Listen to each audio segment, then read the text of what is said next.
Hello, and welcome back to We're Not So Different, a podcast about how we've always been idiots. My name is Luke Waters, and I'm an amateur historian. And as always, I'm joined by Dr. Eleanor Yaniga, who is anything but. Today, hey folks, we got an interview, and you know what that means, no question. No question from a patron today, but you subscribe to the Patreon anyway. Yeah. It'll be fun. Come on, there are like 50 bonus episodes. 50! Including our recent 2-part review of Castlevania Nocturne. That's content you could listen to while you fold clothes or drive to work or whatever you do. I don't know. Go to sleep. I don't care. Give us some money. It'll be fun. Yes. Patreon.com/WNSDpod. Anyway, on to what we're doing. Today we've got Phoebe Roy, co-host of our sister podcast. I don't know if that's a thing, but whatever. Let's go with it. 10,000 posts and masters of our domain. Phoebe is here with us to talk all about depictions of Tudor England in books and TV. We're going to be covering 5 different works, most of which are of the recent variety and should be a bit familiar to you, if only by name, while one of them is a 37-year-old British sitcom. I personally haven't seen or read any of them, so I will not be doing much other than introducing each depiction before letting these two queens go off. I might offer the occasional "that's right" and but that's about it. Anyway, on with the show. Phoebe, welcome. Thank you for coming on the show. How the hell are you? I'm doing good. Thank you so much for having me. I'm so excited. I'm so excited to be talking about Tudors on the telly. That's right. Yeah. So why did you want to come on and chat about depictions of Tudors before we get started? Okay. Well, to be abundantly clear, I am excessively amateur in my interest. I was originally going to be a professional historian, and then I didn't do Smart that. move. Didn't do that. But I am an ancient historian by training. So my interest in the Tudors is pure autistic special interest, and hell yeah. And basically, how I develop these things is my attention snags on something. And then I'm like, oh yeah, time to learn everything I can about this one particular thing and become intolerable at parties for the foreseeable future, really. And my previous one was the Wars of the Roses, and so this is just it just felt like a kind of obvious next step. I was done with the Wars of the Roses. I'd wrung everything I could out of them. Although, having said that, there's a new book coming out which is claiming to be new information, new evidence about the princes in the tower, which it isn't. It's not. I bet you it's not. I bet you it's not. I have it on good authority. I'm not saying anything. That there's something big in it. Shit. Okay. Well, there's like a TV show that's kind of being released as a companion thing. So I might be going back to my Wars of the Roses, Wars of the Roses for that. Tudor England Book is club. Yes. If you want me to do that, I'll do that. Yeah, I will do. The girlies are gonna make Luke read the Prince of the Tower book. I'll read that. Why not? All right, yeah. Tudor England is a big topic when you're a little kid in the UK.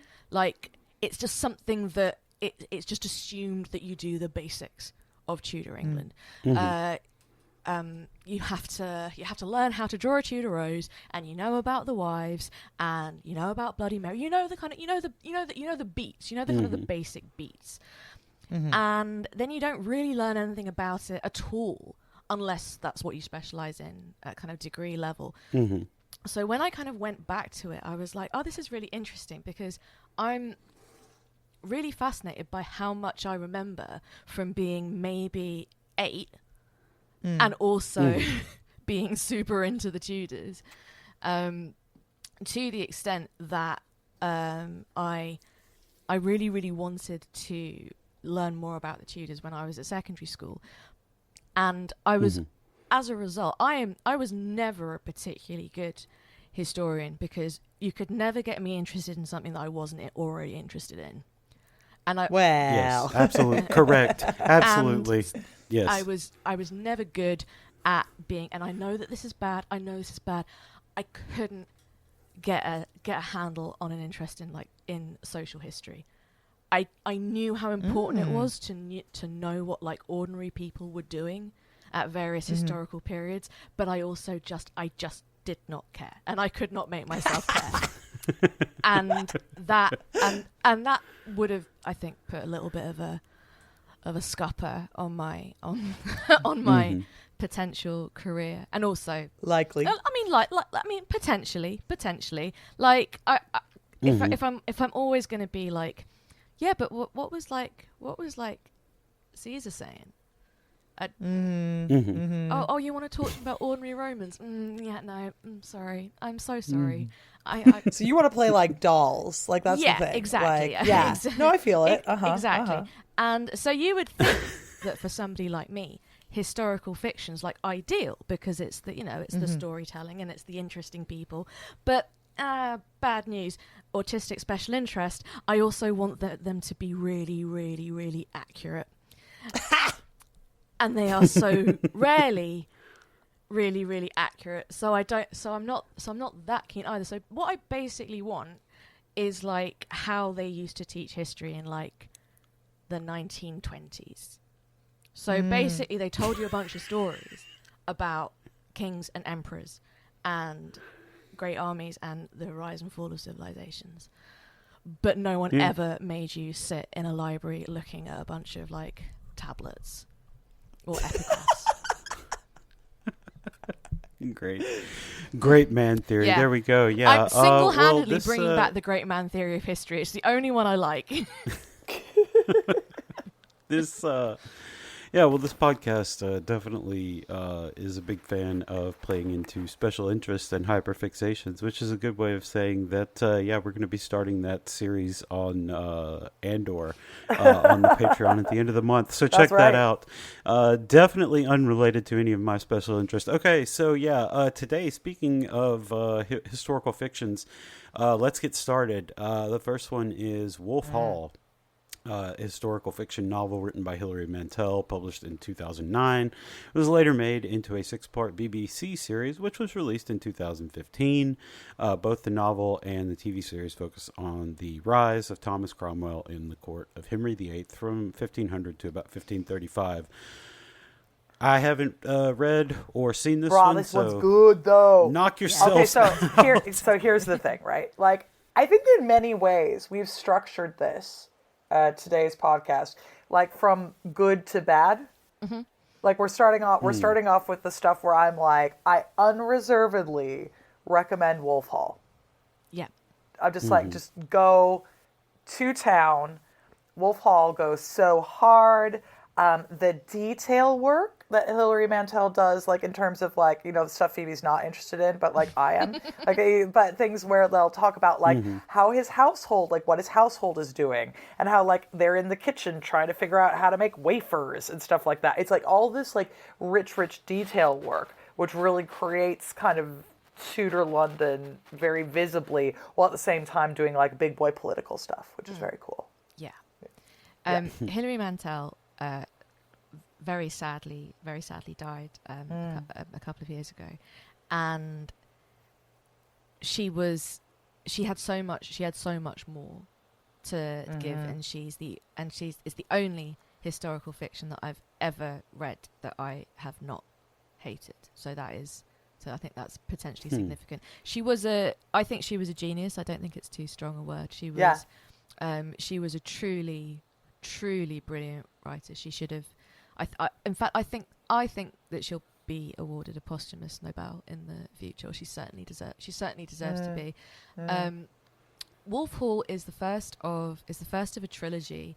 So we see Thomas Cromwell from his origins in Putney, all the way to his fall. And I have read Wolf Hall, and I've read the second one, which is called Bring Up the Bodies, and I'm about halfway through the third one, but I'm sort of dragging my heels on the third one a little bit because I know how it's going to end, and I know it's gonna I know it's going to upset me. They're just truly brilliant. They're truly brilliant works, because she manages to keep them so absorbing and so pacey, but also she makes every possible use of the novelist's craft. There's no sense that she's like abandoned aesthetic principles in order to get the narrative down. It's plot and art like interwoven. They're just absolutely fantastic, and they're not perfect by any means, because part of her project was to be another look at Thomas Cromwell, because as we will discuss in this episode, presumably, the representation of Thomas Cromwell has been pretty fucking awful up until now, and he is a fascinating figure, because he went from being, he wasn't just kind of ordinary subject like one of the Howards. He was a low-born person, and he became the most powerful person in England. And he had all of these different jobs and all of these different roles, and he was Henry's most trusted advisor, and his enforcer, his vice-regent in the church, and also after his fall and after Henry had him executed, Henry's reign never recovered, and he mourned the mistake that he had made in executing Cromwell for the rest of his life. And so the way he's been represented up until now is as a shitty little snivelly snake boy. I've never seen a representation of him that isn't he's a real little we hate him, hate him. And that's something which I think is very, very peculiar, because he was very much hated by the noble families of England, and it seems very strange to take your cue from the noble families of England in the Tudor period as to how you're going to represent this obviously very, very fascinating man. And Hilary Mantel loves her character. The way she animates him is like nothing else I've ever read in terms of like animating a historical figure. He is an entirely real man, which is it's an extraordinary achievement. And sometimes, every so often, because she's so keen for it to be a rereading and so keen for it to be a reconceptualization, she edges into not quite facing up to some of the things that he definitely did in his life. Yeah. Like edges into it. So like at the end of Bring Up the Bodies, we have the trial of Anne Boleyn and her alleged lovers, and one of the alleged lovers is a musician called Mark Smeaton, and in the book he just locks him in the cupboard, and he definitely doesn't torture him, and he definitely doesn't torture a confession out of him. This is almost certainly just not true. Like, come on, brah. Come on. Like, what, he just locked him in the cupboard, and then he came out like, saying, "All right, yeah, I fucked the Queen of England." I definitely fucked the Queen. Come on. Yeah. The reasoning behind the choice of Anne's alleged lovers is that he is punishing them for making fun of his former master Thomas Wolsey after his death, which is again a little bit too neat. We also have him pretending that he doesn't realise that pushing forward the accusations and the trial of Anne Boleyn is not going to lead to her death. He's still insisting, oh yeah, no, Henry's going to put her in a convent. But this is based on, I assume that this is based on a misunderstanding of what Anne Boleyn was actually charged with, because she wasn't charged with, she was charged with adultery, but adultery was not treason, even if it was adultery against a king. What would have been treasonous is if one of them had raped her.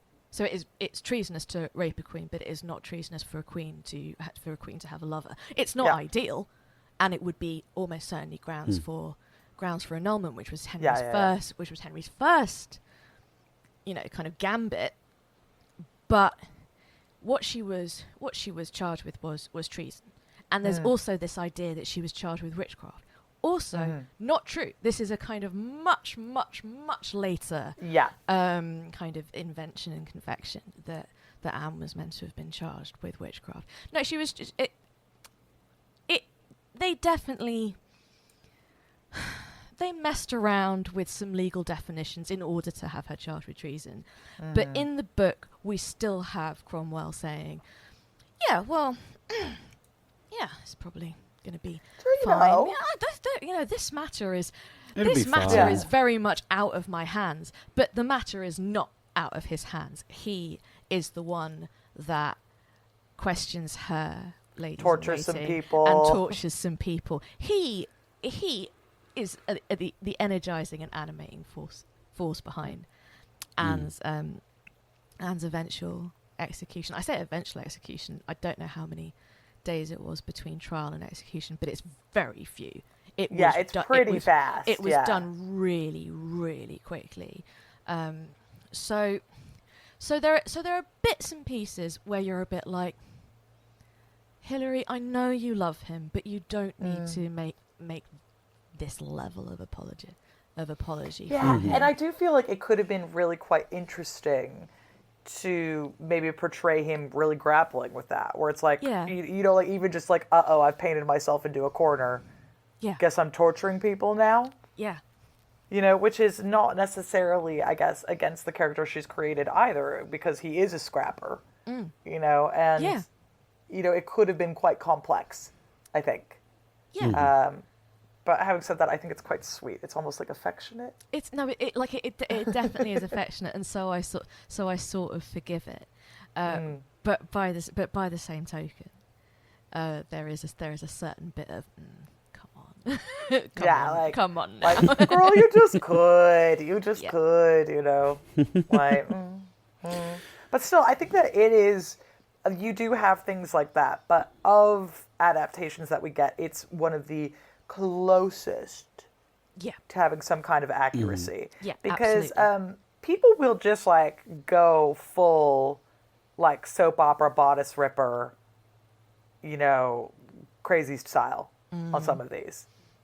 Like I had thrown out, for example, to Phoebe, I was like, what about the other Boleyn girl? And Phoebe was like, I hate it so much, it's so bad. I was like, okay, never mind. Like, things like that, where you have some that are just like bonkers, where you're like, girl, what? That's not a thing. But whereas, because Hilary Mantel is an actual genius, she's able to kind of put together something that is quite elegant. It is. Yeah.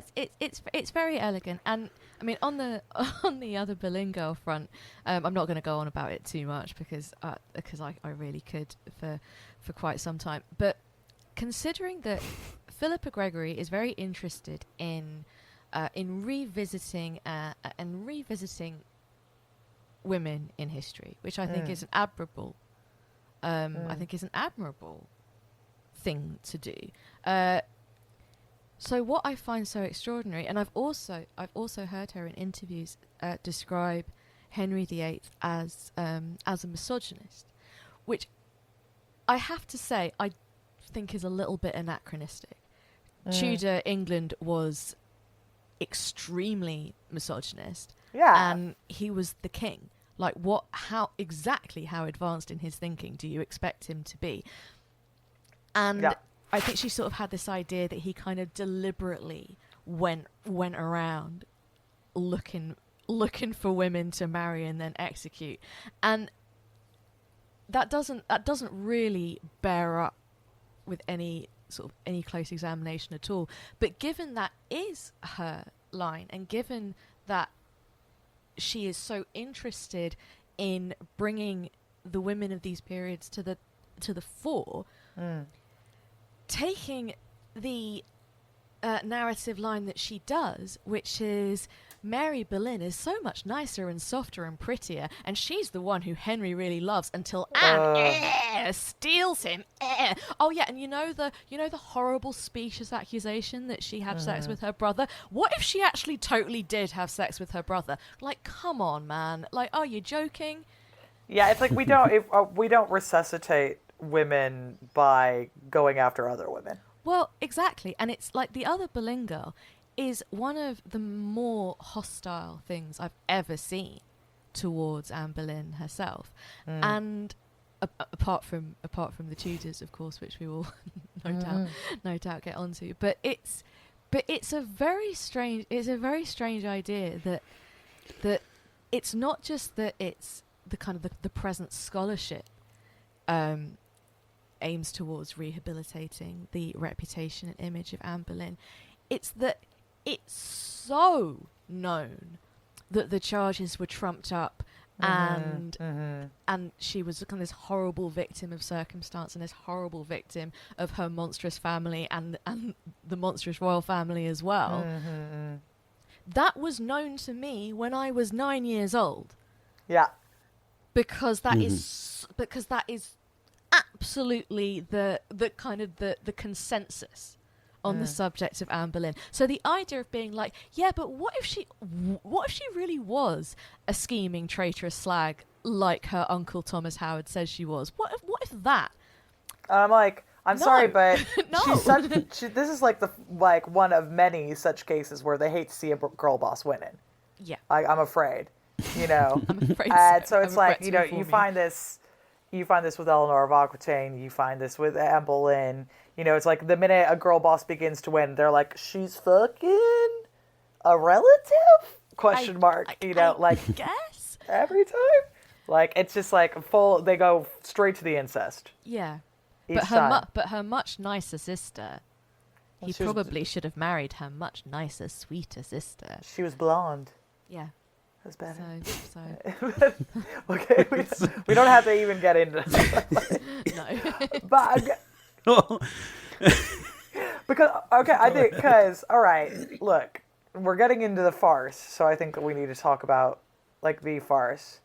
But actually, I'm actually shocked to my core, Luke.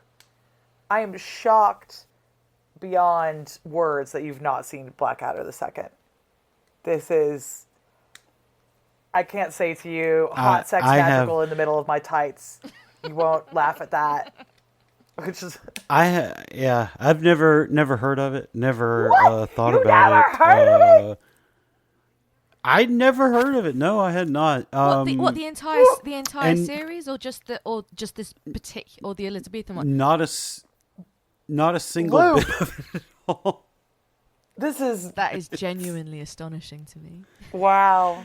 Well, like my entire sense of what humor was built on so PBS, at least in the Northwest, it would be like a thing where Phoebe in America, PBS, they run these pledge drives where they ask you to donate money so that some good TV will be on. And what they would always do during pledge drives is they'd show all of Blackadder back to back. Oh, and then okay. in between, they'd be like, call in and give us money, and you can get some Blackadder merch or whatever. And as far as I was concerned, this was it's basically Blackadder and The Simpsons that forged me in the heat of battle. See, you say that, and I'm going to be like Homer in The Simpsons and be like, I've never voluntarily watched PBS in my life. It was never on in my house as far, in any of my memories, it was never on in my house. It may have been when I was very little that I can't remember at all. But I just never watched that. So homie, you're gonna love it. And my wife does that because she's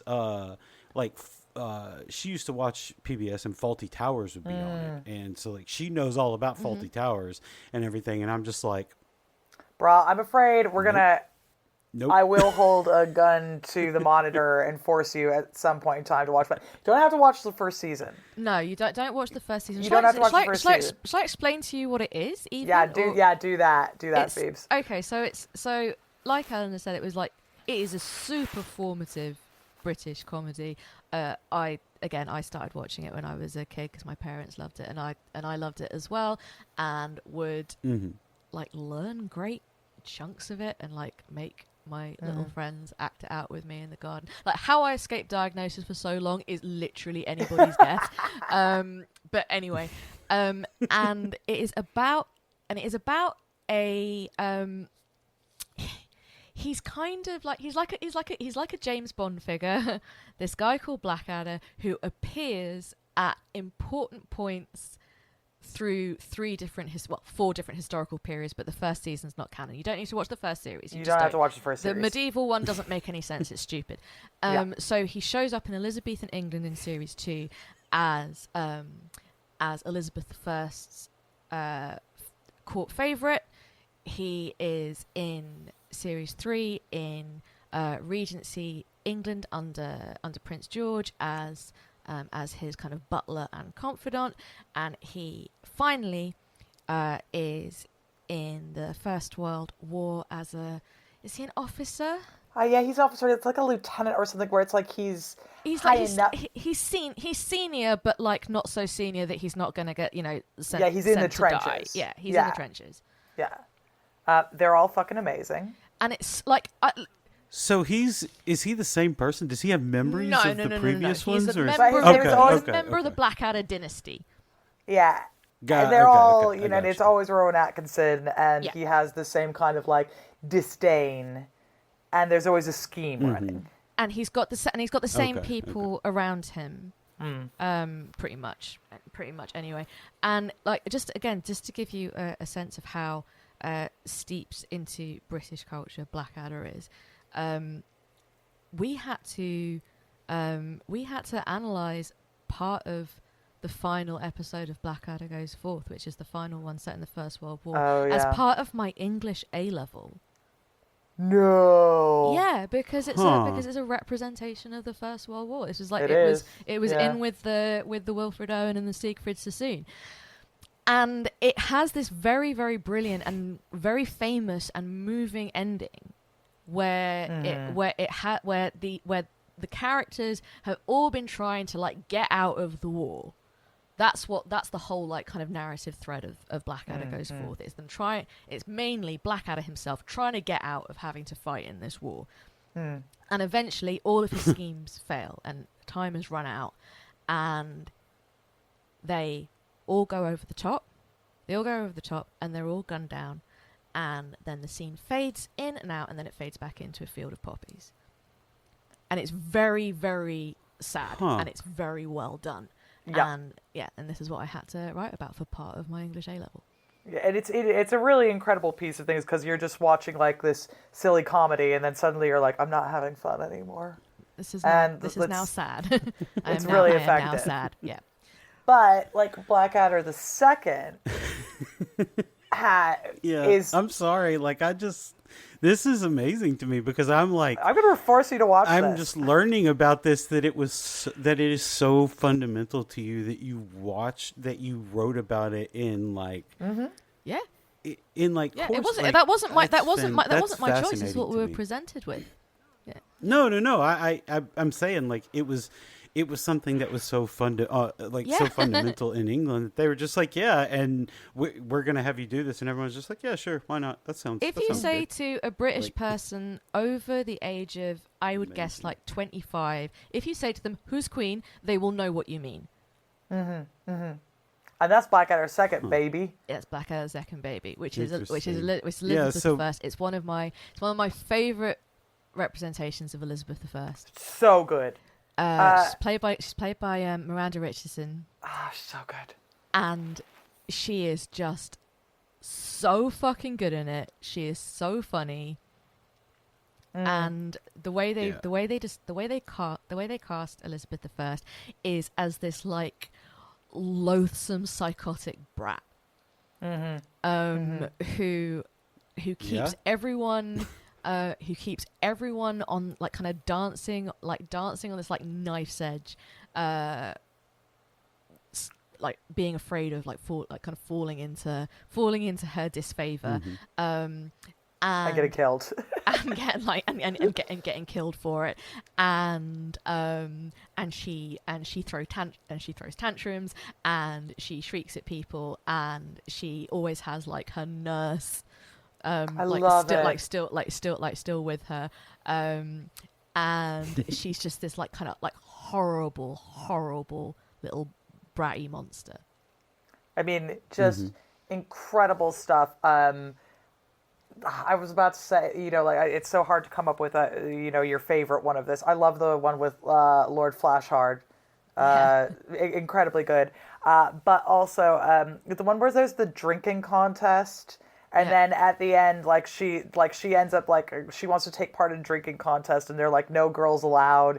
So she comes in a disguise, and they lock her in a closet, and then she comes out and she's like, I'm going to have you all killed because I'm the queen. But she's like, but first, a little drink. And then it's and then she's absolutely shit faced. Yeah. and forgets. And it's amazing. Yeah. Rather a lot of, and you've got Stephen Fry in that one, and he's so good. I go back and forth because I really like Blackadder the Third because the thing that I want more than anything in this life is for Hugh Laurie to play a silly posh boy, right? Yeah. And that gives it to you by the barrelful.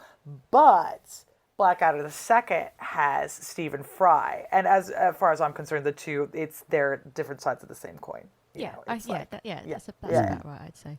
And so, and he's Stephen Fry is always kind of kissing up to the Queen, plays Lord Melchett, and he and Blackadder are always kind of vying to be the favorite, and it's excellent. It's excellent. There's nothing wrong with Blackadder II. No, historical accuracy. It's perfect. Who? Oh, there's no accuracy in it whatsoever. There's one bit where it says that Thomas More was burnt. There's one bit where Cardinal Wolsey is still alive somehow. And it does not matter at all. It also has a really, really dark ending. Oh yeah, that's true. Yeah, scared the life out of me when I first saw it as a child. You mean the second? Yeah, the second series has a a dark really, ending? really dark ending where all of the characters are killed by an assassin and mimic, and in the last scene he is dressed as the Queen, having killed the Queen and her entire court. It's great. And he says I just need to get the voice down. Or something like that. Huh. That's Hugh Laurie, isn't it? Short and greasy spot. Yeah. So, it's so good. It's so hard to explain it if you literally don't know what it is. It's okay. So, Luke, what I will say about this is Miranda Richardson's Elizabeth I is, as far as my head is concerned, that's what Elizabeth I is like. Absolutely. In my head, if I picture Elizabeth I, I'm like, oh yeah. Absolutely. Kate Blanchett, absolutely not. Helen Mirren, absolutely not. Glenda Jackson, sorry, absolutely not. Get out of here. Get out of here. Yeah. It's Miranda Richardson, just threatening people's lives for no reason. Yeah. That's who she is, to me. Amazing. This is, I really am just amazing that I'm learning about this and now looking at it there's a whole chronological order for how to watch these things and a timeline, and I'm just man, this is I don't even know what this is like it's not that I know I obviously don't know everything about British culture, but it's just man, this is just blindsided by this. I think this is as big of a deal as when I first found out Rowan Atkinson actually did other things than be Mr. Bean. When I was younger, and I was like, "Oh, he's a real actor." I didn't know him. You can. I was much younger at the time. You can be mad at me if you want, but I was just like, "Huh." Well, at least you got Mr. Bean in there. Right. That's what's important. Yeah. But for me, Blackadder, it was Blackadder first, and then Mr. Bean. Yeah. That was kind of absolutely. I also remember something that, speaking of Queen Elizabeth, something that massively annoyed me. Rewatching the film of The Other Boleyn Girl. I know I'm not supposed to be talking about it. It's just that they do this fucking Marvel Cinematic Universe style thing at the end where they say something along the lines of, Henry needn't have worried about his succession right. one of his children would go on to be one of England's most famous and successful monarchs. And then there's this kind of like dot. His daughter Elizabeth, like you're supposed to be going, oh what? No, what the fuck? This is my mind is blown. It's blown my mind. And I know that this is because it's a Hollywood film, so it's for American audiences who haven't necessarily grown up like with the kind of with the big plot points being taught to them like as like little kids. But it really pissed me off, so I thought I'd bring it up. I'm sorry. I'm like cracking up here. I'm imagining like Thomas Cromwell walking up and throwing a file on Henry VIII's desk, and on the file it says the Reformation Initiative or something like that. And he's like, "All right, we got to go we got to go get fucking Hawkeye. Let's go." And he's just like, that's all I can think of now is like it just being like throwing a file on. Have you ever heard of Captain Britain? They're like, what the fuck? I would watch that. Hey King, have you ever heard of the monastery alien? Yeah. Have you ever heard of the knife alien? Yeah, exactly. Yeah. Cool. That's Blackadder II, something that I apparently need to watch and didn't know a goddamn thing about until yesterday. So I love finding new stuff, but the Tudors is next on this. Do not watch this on the list here. Do not watch this. It's a Showtime series that ran for 4 seasons from 2007 to 2010 and focuses on the reign of Henry VIII. And I'm hearing from reviews that you should not watch. So this. funny. Oh boy, it really, really sucks. It's so. Henry VIII is played by Jonathan Rhys-Meyers, which is strange casting just in any case. He doesn't look like him, and he also, God love him, can't act like at all, like not even like a tiny bit. He's very, very beautiful. I will say. I mean, he's good to look at. Yeah. I will say that for Jonathan Rhys-Meyers, but. One of the problems with the Tudors, and this is like a kind of problem with kind of historical fiction in general, and particularly historical fiction when it's dramatized, is you sort of have two choices. You've got two ways that you can go. You can either go down this is an alien past. These are not people like you would recognize people. This is like watching bugs under a glass. Or you can go down the people stay pretty much the same. They stay pretty much the same, just they are shaped by circumstances and context and historical forces. So what they do with the Tudors is they sort of do this sort of weird falling in the middle.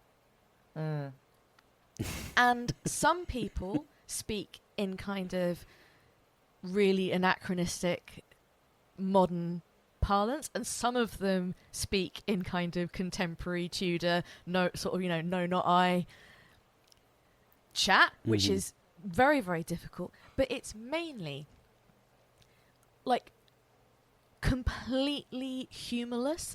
It's just ugly. It's just ugliness. It's just about this absolute prick of a king being a prick for episode after episode after episode. It sort of wants to be very horny, but it's not horny at all. It's like that kind of method of depicting sex, which is just kind of people sort of like kind of breathing each other and kind of and sort of lots of kind of shoving dresses up, lots of stuff which just makes you think, which makes you feel like you're just like watching a kind of a sort of animated butcher's window. Like that's what it somehow contrives to be like quite kind of like tits and swords, but just incredibly like coldly and incredibly unsexily.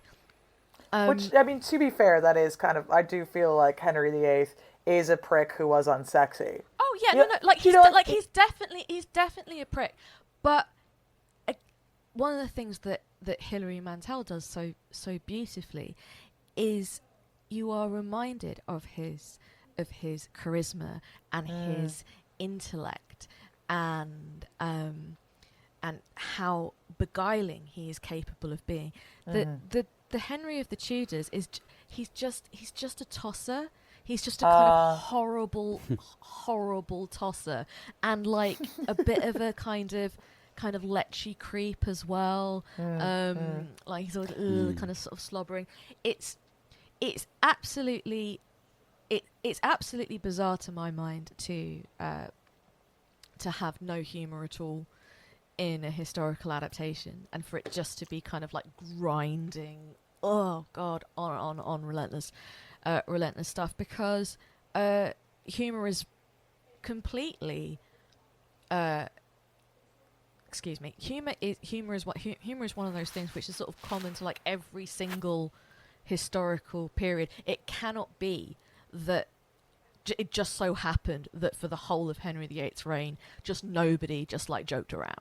There were no riffs. This was a no riff reign. That just can't be right. And again, this is something which is so brilliantly done by Hilary Mantel. There is significant humor and lightness in it, even alongside the heaviness. And you have to have that stuff. Otherwise, it just becomes kind of grinding and unwatchable. Which, I mean, I say unwatchable. Like I did watch all of it. So I'm not necessarily the best, the best role model for that. But it has a lot of inaccuracies, which, you know, sometimes is fine, and sometimes is just not fine at all. The Cromwell in the Tudors is like it's one of the worst Cromwells I've ever seen. It literally it's they have the kind of the noble lord saying, oh well, you know, but who is he? He's just a kind of little shit. Like who does he think he is? But because of the extremely strange system of sympathies behind this show, you're sort of supposed to agree with that. You're sort of supposed to think that that's fine.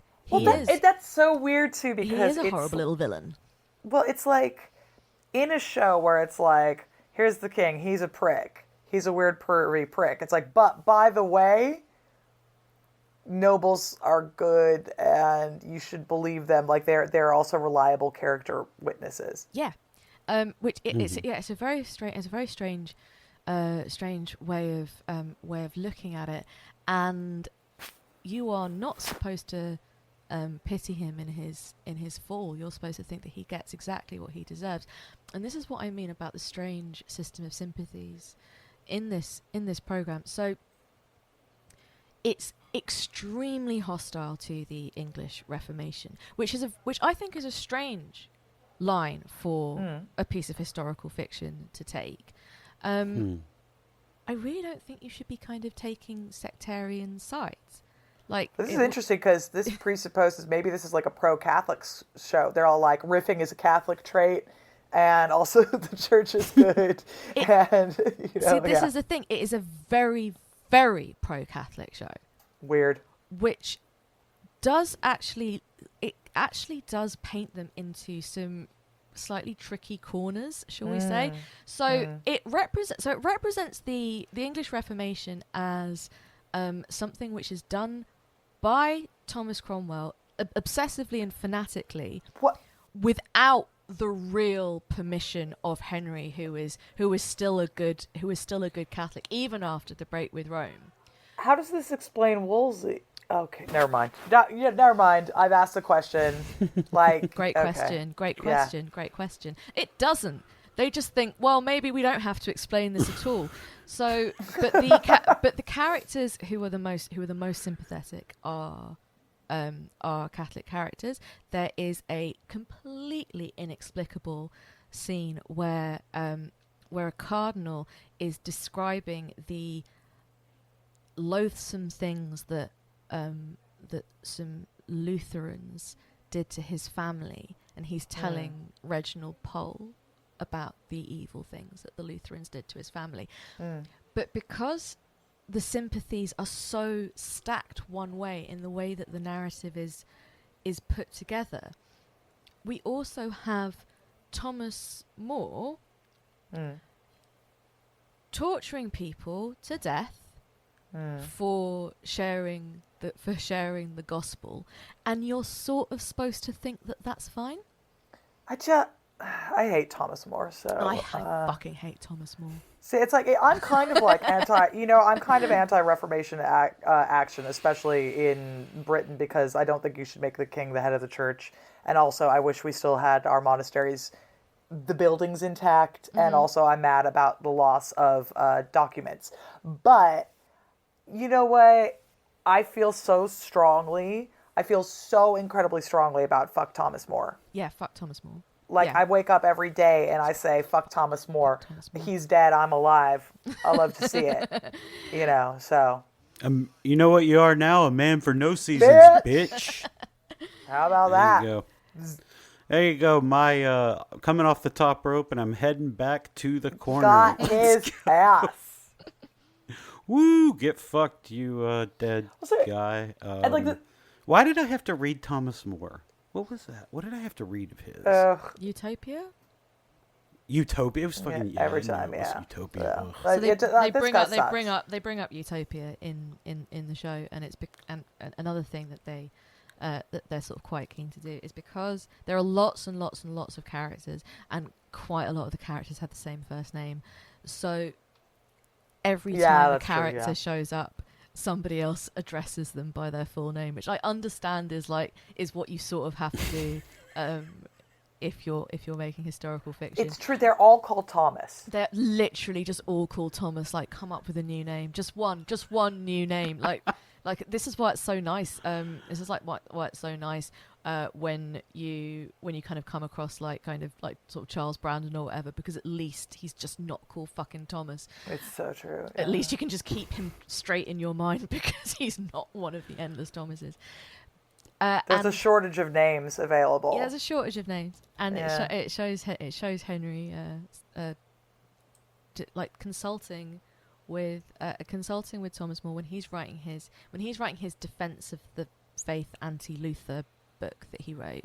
And he says, "Oh well, it's nowhere near as accomplished as your book, Utopia," which again is just Utopia by Thomas More.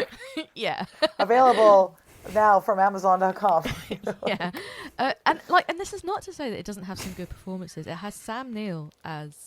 Oh, we love Sam Neill as Cardinal Wolsey, and he's brilliant. Oh. Actually, it's a really really well done. It's a really really well done performance. I think controversially, I think Natalie Dormer's Anne Boleyn is fine. I think she does it pretty well. It's just that she is not really being given that much to work with. Right. Because yet again, they really really go in hard on the but she is a scheming slag though, like that she is just she's just a kind of horrible schemer, and you are supposed to kind of sympathize with her sort of towards the end, but you are absolutely supposed to be pro Catalina Actian, and that is regrettable because the woman who plays Catherine of Aragon has, I think, probably the closest you could call doing a European accent, the closest you can get to that accent somehow being racist. Racist against the Spanish. Racist against the Spanish. I'm racist against Grenadans very specifically. Very specifically. She's sort of. It's literally just like her in a room saying, "You tell my husband that he can keep his concubine." It's like, no. Why are you talking like that? And she's the actress isn't Spanish. Oh God. And you can really hear that she's not Spanish. And also, nobody else has an accent. Just only Catherine. Nice. Only Catherine has an accent. Catherine, so we she went on study abroad to Barcelona. She's Hilaria Baldwin, so she's doing this. Oh, so she's doing this accent. She's got that weird yoga book. That's my Hilaria. Have you ever seen the Hilaria Baldwin's weird yoga book? Yes, I have. Okay, oh my god, it's so exciting. Girls' Corner. Sorry, obsessed Luke. I'm telling you, mate. Like, she's sit on her stove doing yoga into some pans at one point. I'm not even making that up. No. And also, she's Catherine of Aragon, apparently. She's Catherine of Aragon. Just so we're clear. And the choice for Henry's conscience is Charles Brandon, Duke of Suffolk, and Charles Brandon, Duke of Suffolk, was Henry's longest-serving courtier. He's the only one who survived. He did it. Periods. Yeah, he did. He did it. He crossed that line. He survived Henry's displeasure, which basically nobody else did. Like this was a kind of like fair play on Charles Brandon, but he was an idiot. He was a buffoon. He was a childhood friend of Henry's. He was and kind of promoted and favoured like well beyond his ability in the way that lots of noble fail sons. He was a classic noble fail son, and for some reason they decide to make him the kind of the beating moral heart of the show. Lol. And he's played by Henry Cavill, who again, I'm sorry, very nice face, cannot act.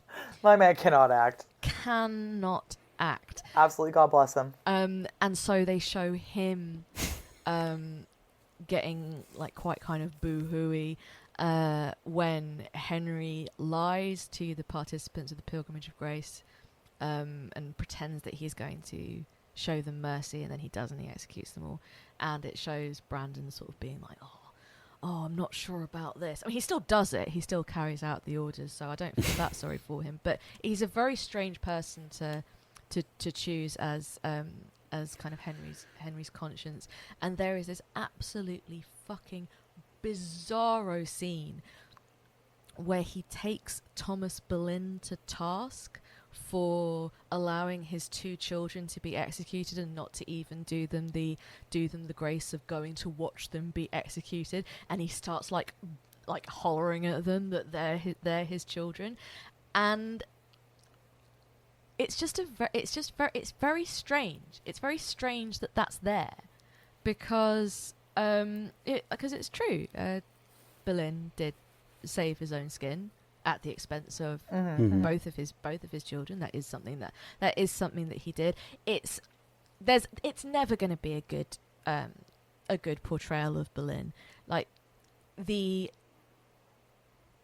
doesn't matter what the evidence says. The common conception of Thomas Boleyn is he was a repulsive climber who pimped out both of his daughters. Sure did. I mean, he did do that, but he had a relatively storied diplomatic career before Henry caught sight of either of his kids. He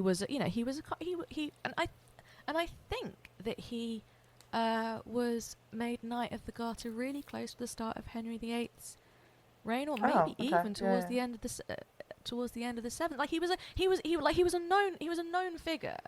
And his wife was from a kind of, also from a sort of storied noble family. Like they were an interesting lot, the Boleyns, and they tend to get overshadowed a little bit. I mean, inevitably a little bit. But it's very odd to have this prick, his Henry's old hunting buddy, to be the one that tries to force Thomas Boleyn to face up to the fact that he's caused the kind of the violent public deaths of both of his children. And then sort of towards the end, there's this completely fictionalized bit where he saves a kind of gorgeous French peasant girl from being presumably raped and killed by English soldiers. And Oh then yeah, he like nobles love to do that. They yeah. love doing that. And then he brings her back to England and marries her. And What? It's this weird kind of sort of Jon Snow storyline. And I don't know why it's there. And I don't know how you could look at the material, at this incredible rich narrative material that is available around this period of history, and be like, I know who I'm interested in. This guy.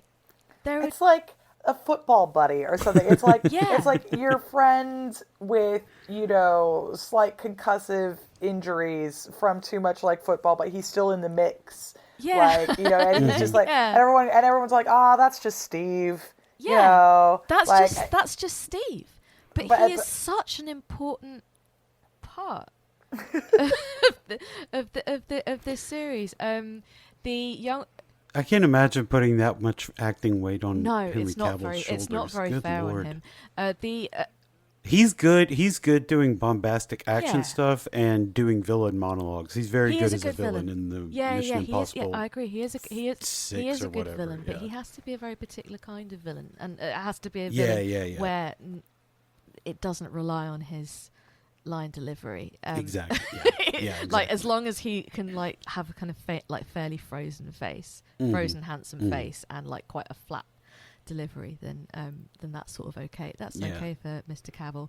The young woman who plays Mary, and again, it's very strange the way it's done. They suggest that she fully forgives her father for the terrible things that he has done to her, as opposed to taking the oath under duress, which is almost certainly what happened. And again, this is not the fault of the young woman who plays her. She's not given that much material to work with.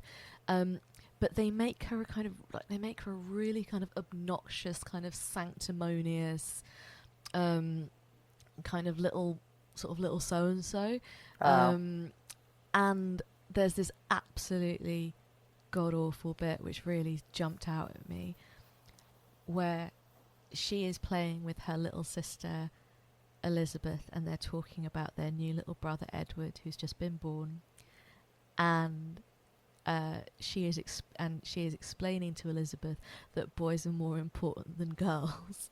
And Elizabeth says, I don't think so. Come on. Bit of foreshadowing there, right? Am I right? I can't believe it.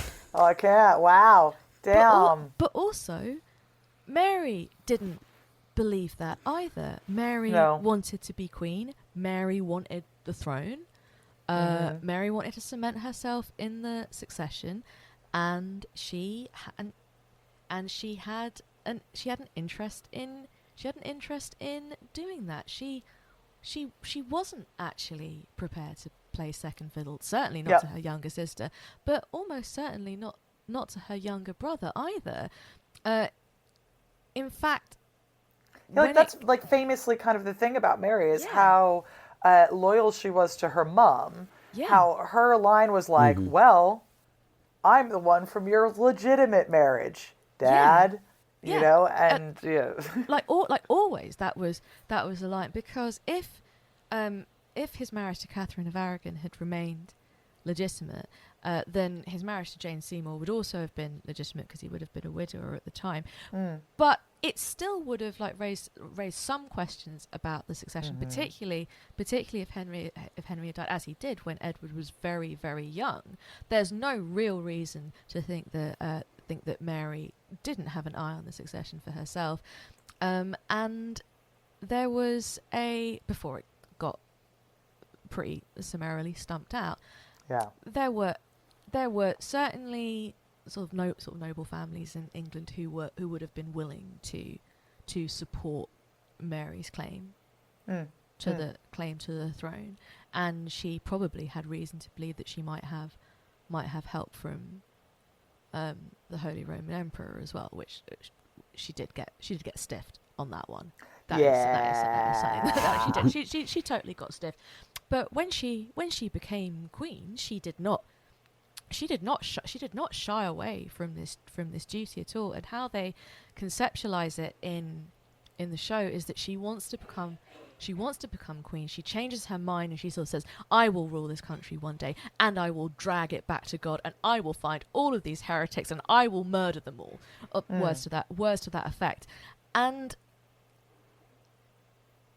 like, I mean, that's also a really frustrating and fundamental misunderstanding of Mary's reign. Yeah, it is. But I mean, like, obviously she did some pretty fucked up stuff. Oh yeah, obviously. But like at the start of her reign, she actually made a point of saying that she was that regardless of her personal faith, she was going to lead in a moderate way, and it would be a kind of end the kind of sort of years of blood. Like it was sort of not until a bit later on that she started getting so keen on the burning. Well, it's a weird thing to do too in a show that is kind of like anti-Reformation, pro-Catholic, to then get mad at the Catholic. And I mean, like, but I don't want to justify. You're sort of supposed to think that it's sort of all right when she makes this speech, because there's all this stuff about how she hates Cromwell and Cromwell is the devil and Cromwell is trying to turn her father into a heretic. I don't know where they got that from. Yeah. But yeah. But it's like, I have to say that, just, I mean, we're not justifying Queen Mary's atrocities, but Elizabeth killed so many more people than Mary ever did, and no one ever, like, calls her Bloody Elizabeth. Just pointing that out. Like, there was a whole lot of torture going on under it. Like, that's something that Blackadder gets really right. It's just like how Elizabeth would just be like, "Oh fuck it, I'm killing someone, whatever, dude. Like I don't even care." But like we count every single one of Mary's victims, and quite rightly too. Yeah. Quite rightly. Mm-hmm. But for some reason, Elizabeth is just like, she liked pearls. I mean, like, I suppose it's because like Elizabeth was on the throne for so much longer, so she had more murdering. She had a real body count. She had really racked up a body count, but pow. It's certainly, I suppose, significant to how the English Reformation is kind of taught and thought of, even in quite a kind of uninterrogated way. That in terms of fanaticism, I'm not really sure there's much to choose between Elizabeth and Mary. Yeah, it's like it's two bad options. I would say this. It's two bad options, and people are very keen on Elizabeth saying that she didn't want to make a window into men's souls, but she also didn't let Catholics worship as they would have wanted to, and you weren't allowed to have a priest, and that feels quite windowy. I don't know. It feels a little windowy to me. It's slightly, yeah. It's definitely not opaque. No, it's not opaque. So don't do what I did and watch hours upon hours of the Tudors. I didn't realise this. It's written by the same guy who wrote the film with Kate Blanchett about Elizabeth I. Follow up, yeah, same guy, but. Once you know that, you can see the norms and conventions, because in the film there's lots of like shoving skirts up, and there's also the entire narrative of the film Elizabeth I is just completely inaccurate. It's completely made up that Robert Dudley was one of the people who conspired against her, and she kind of kept him alive as to like what is it she says in the film, something like to remind me of how close I came to danger. It's something I'm like Elizabeth. It's like Elizabeth kills everyone who slightly annoys her, apart from Robert Dudley, and it's true. She didn't. have Robert Dudley executed, but that's because Robert Dudley was never at any point involved in a conspiracy against her. It's not even that there's maybe. There's no evidence whatsoever that he was involved in any. They're just like, who's a guy she didn't kill? Robert Dudley. Okay. Who's the guy that she was fucking? All right. Yeah, well, Robert Dudley. Yeah. So you can see the similarities. It just so happens that Kate Blanchett can act and Jonathan Rhys-Meyers can't. You see him at the end. They have this really, really fun ending where they give him like a kind of video reel of his life so far, which, considering that they've spent 4 seasons being like, this guy, he is a fucking prick. He is the worst. He has no redeeming features whatsoever. He's like a nightmare. He's like a horrible, great slobbering dog. He's horrible. We hate him. So I really feel like you can't give one of those characters a kind of a here are my wives, here are my children, here are me laughing with my friends, here is me in the joust. And then death turns up. I'm not joking. No. He shows up. He's got a skull face. He appears on Metal. a horse against this kind of sparkly, kind of slightly kind of trippy sky. And he comes riding up behind Henry and he takes his head off. And that's the end. Pretty much. Are you fucking being serious right now? I am being so serious. What the fuck, man? It's where they got the idea for the end of The Sopranos from. No. No, it isn't at all. No. I hate your... Okay, I look, can't she got my ass. She got my ass. Okay, look. I'm so angry right now. Like... I'm confused. I think that I should be allowed to be a screenwriter. Yeah. Because I could fuck up a life of Henry VIII. And make some hotties give a speech. Yeah. Why not Eleanor? Yeah, why not? That's why. Yeah. Why not? Indeed. Exactly. All right. I think we need to leave it here. I think we're so far. You know what? Where do you go from actual death cuts Henry VIII's head off? You know, I think it's just, I'm gonna have to sit with that for the rest of the I think you're gonna have to sit with that. Well, look, thank you for coming and talking to us about. My pleasure. The weirdest bit of this is the thing about the good thing about talking about Tudor adaptations and why we have to get an actual British person on to talk about it is that you don't understand the place that it, like the cultural meaning that it holds. And this is why there is such a proliferation of Tudor things, is that it's such an important part of the British psyche. And whether or that has to be exported to the rest of us. Yeah. And everybody loves that shit, you know, which is why you have to sometimes just remind American people that Elizabeth I is Henry VIII's daughter, you know, and things like that. So, you know, anyway, we appreciate it, Phoebes. You're so welcome.